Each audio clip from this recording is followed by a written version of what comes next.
باندې غیبت ونه کړي، په ژبه باندې تهمت ونه کړي، همدارنګه په ژبه باندې دروغ ونه وایي. او روژه داسې شی ده چې واقعا په دې باندې ژبه د کنترول لاندې راځي. نو ژبه پرته له روژې څخه په بله هیڅ کومه وسیله د کنترول او ادارې لاندې نه راځي. او دا ډیره مهمه نکته وه چې باید توجه ورته وشي، ځکه چې تل په مړه ګېډه خوړل لکه څنګه چې د انسان ټولو اعضاو ته پوره انرژي او توان ورکوي، د انسان نفس هم قوي کوي. د انسان ژبه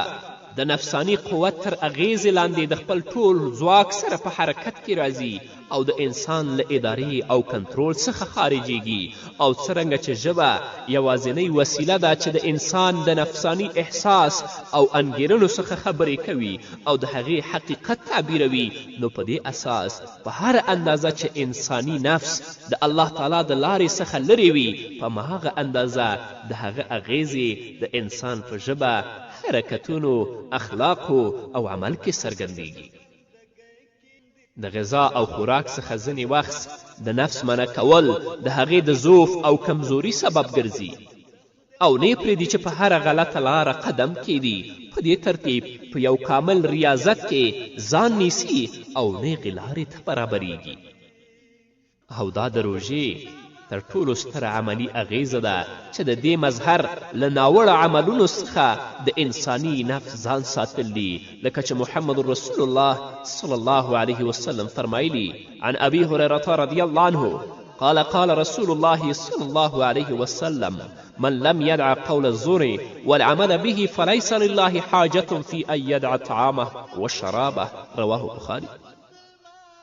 رسول الله صلی الله علیه وسلم فرمایلی: څوک چې د روژې په مبارکه میاشت کې دروغ پرېنږدي او په دروغو باندې عمل پرېنږدي،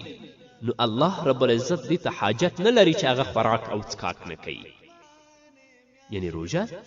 صرف د دې نه عبارت نه ده چې یو سړی دې په روژه کې خوراک او څښاک نه کوي، بلکې لکه څنګه چې په روژه کې دا خوراک نه کوي، په روژه کې څښاک نه کوي، همدارنګه په روژه کې به دروغ نه وایي، په روژه کې به غیبت نه کوي، په روژه کې به حرامو خبرو ته خپل ژبه نه اوږدوي، او همدارنګه په دې ټولو باندې به عمل نه کوي. او که څوک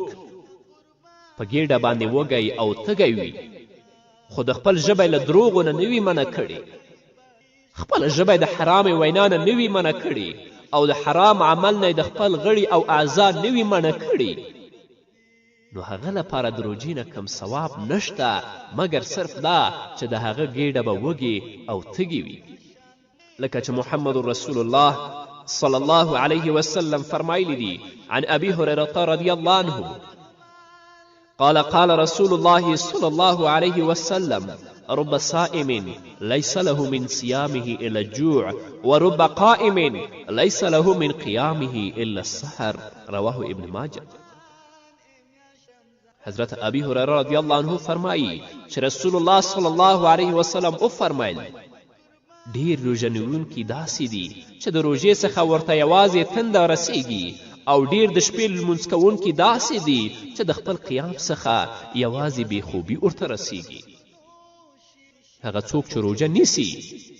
خوراک نه کوي، څښاک نه کوي،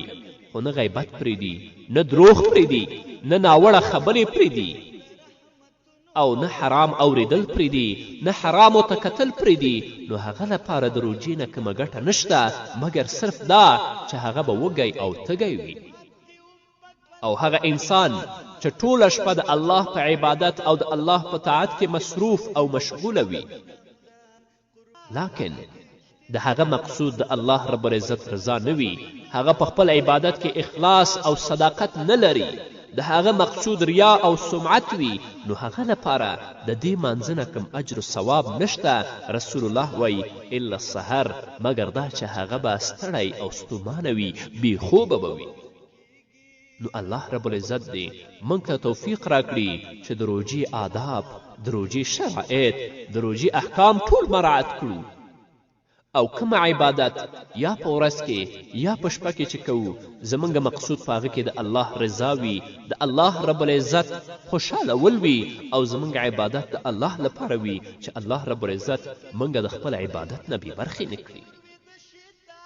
نو بېشکه د نفس پاکوالی او سپیڅلتیا د روژې له اساسي اهدافو څخه دی، لکه چې رسول الله صلی الله علیه وسلم د روژې په راتلو وفرمایل چې کله به روژه راغله رسول الله به فرمایل د روژې میاشت په تاسو راغله، د برکتونو میاشت چې الله تعالی تاسو په هغې سره پوهوي او خپل رحمتونه نازلوي، ګناهونه نابودوي، او په دې میاشت کې الله